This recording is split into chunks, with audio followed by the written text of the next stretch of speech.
All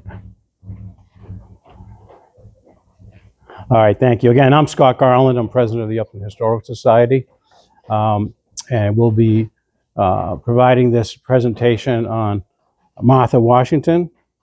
We've titled it A Tea with Martha, appropriately for the location that we're in with the Soul Cafe. We want to thank the Soul Cafe for hosting us, as well as the United Parish Church. It's a great venue. The voice quality is much clearer here than at the town hall. So we need to go back into the 1800s and figure out how they made this such a nice venue.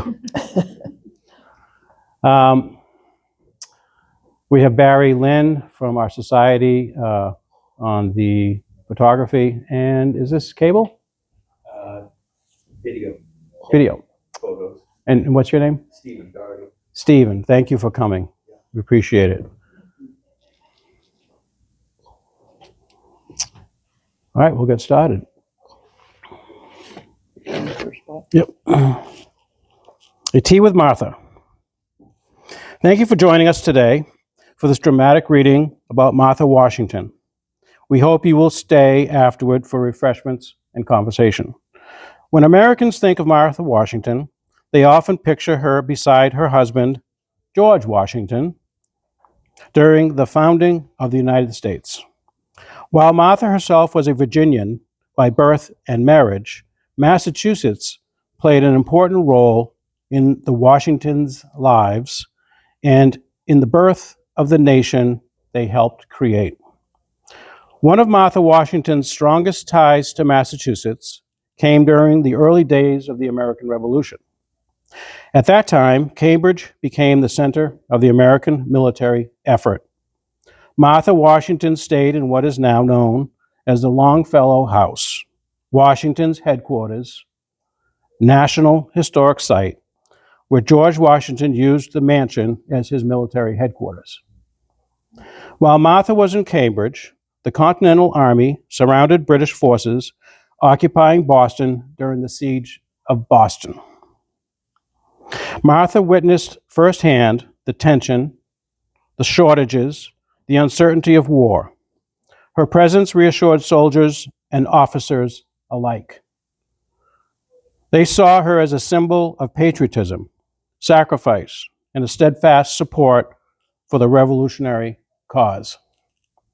In many ways, Massachusetts became the setting where Martha Washington first emerged as a national public figure. Massachusetts also helped shape the public image of the Washingtons. New England newspapers frequently reported on George and Martha Washington during the Revolution and during the early Republic. Americans viewed Martha as an example of Republican virtue: modest, patriotic, supportive, and dedicated to the cause of independence. Today, several Massachusetts sites preserve the memory of Martha Washington's wartime experiences. The Longfellow House, Washington's headquarters National Historic Site, preserves the headquarters where Martha stayed during the Revolution. Harvard University played an important role during the Continental Army's occupation of Cambridge. Historic sites throughout Boston continued to interpret the revolutionary period that shaped the Washingtons' public lives. In conclusion, although Martha Washington was not from Massachusetts, the Commonwealth played a major role in her emergence as a national figure during the American Revolution. Massachusetts was not only the birthplace of the Revolution, it was also one of the places where Martha Washington helped shape the identity of our new nation. Before we begin the reading by Dr. Cheryl Lampshire and Joan Burrell, there are a few terms from revolutionary times that may be helpful to define. Coverture laws, rooted in the Middle Ages, largely stripped married women of their legal identity.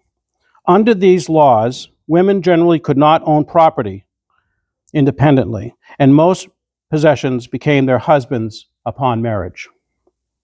Martha's first husband was very wealthy, and to ensure that his heirs retained ownership of the estate, his will placed Martha in charge of managing the property until his son came of age. This arrangement not only prevented George Washington from owning the property, but also prevented Martha from selling or disposing of it, including the enslaved people connected to the estate, since she did not legally own them. Enslaved individuals in this situation were known as dower slaves. Another Revolutionary era term you will hear is man of war, which refers to a heavily armed sailing warship, often a frigate carrying cannons, commonly used by the Royal Navy. And now, on to the reading.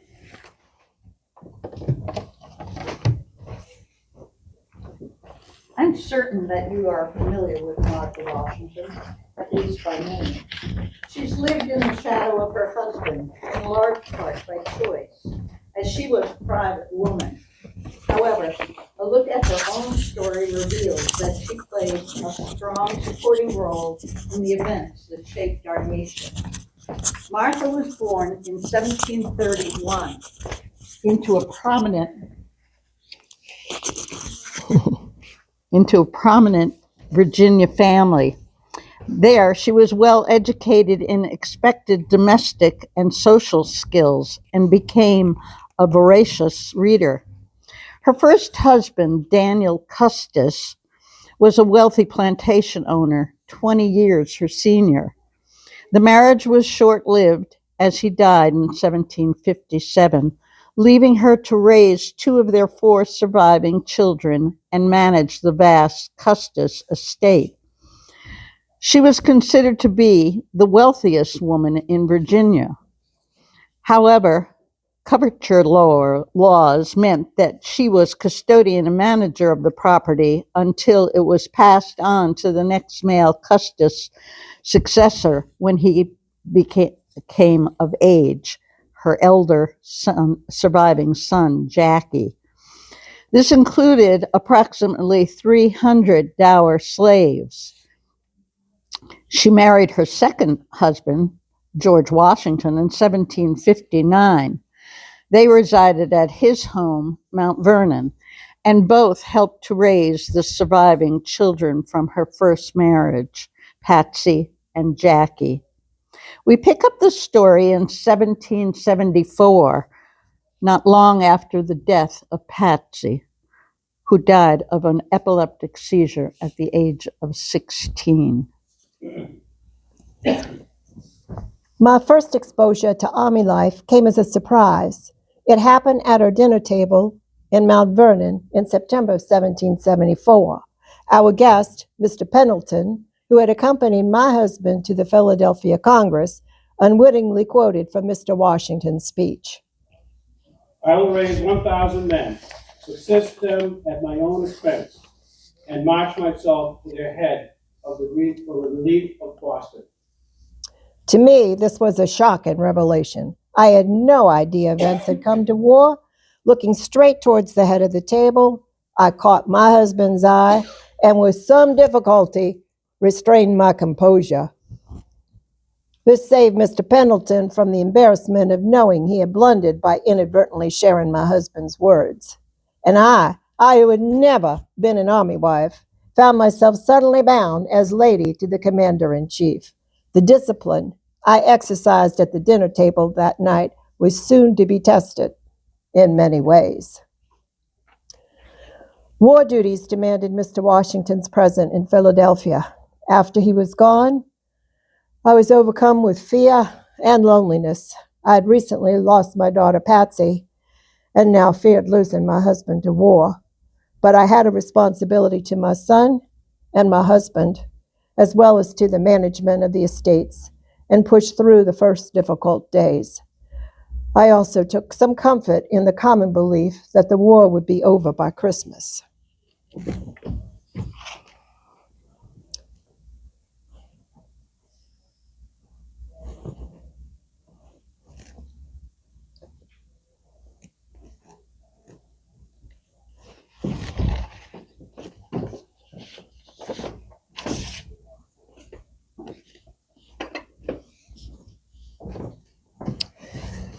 With great care, I attended to one task, writing frequent letters to my absent husband.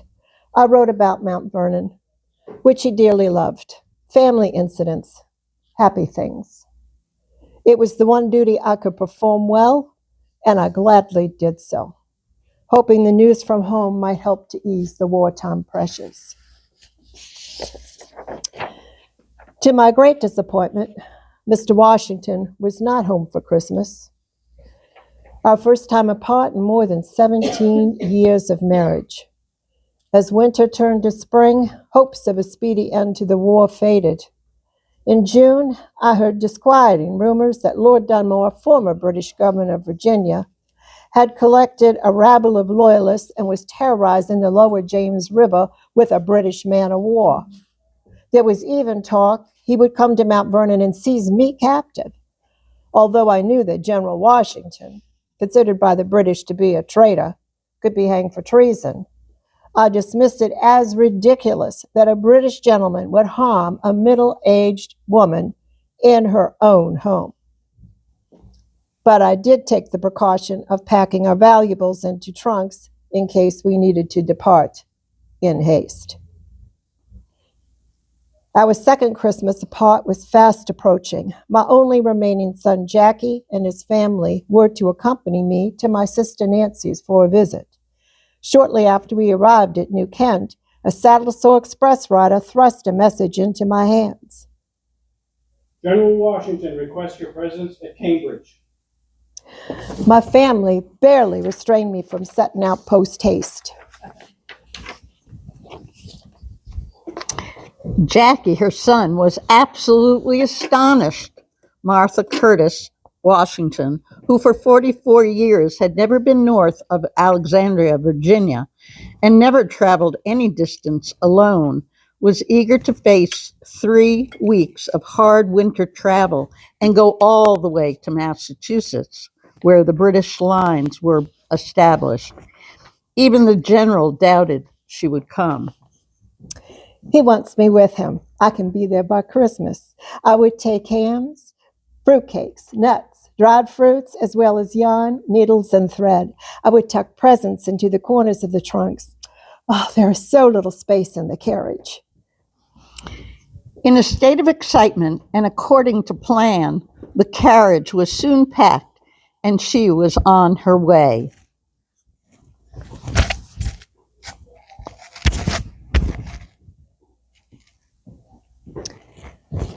I recognize the towns we passed from George's letters. On November 21, I reached Philadelphia, where I most gratefully lodged with the Reeds, longtime friends of my husband. There, to my surprise, I was treated as if I were a very great somebody, and for the first time realized I, too, shared in General Washington's honor.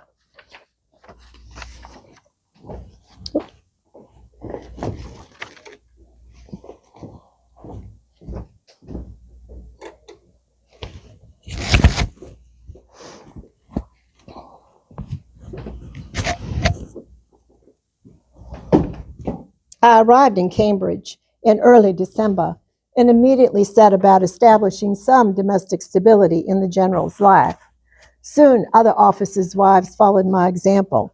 Among them were Kitty Green and Mercy Warren, with whom I was to spend many more winters before the war ended.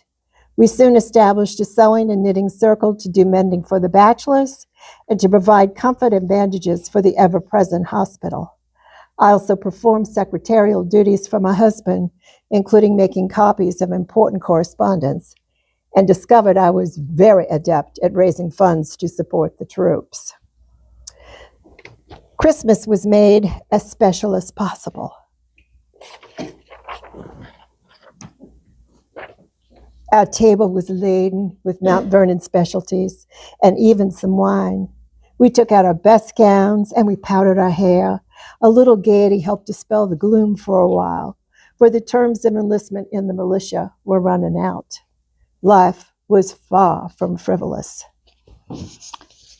Throughout the winter, the bombardment of Boston continued. The British were pulling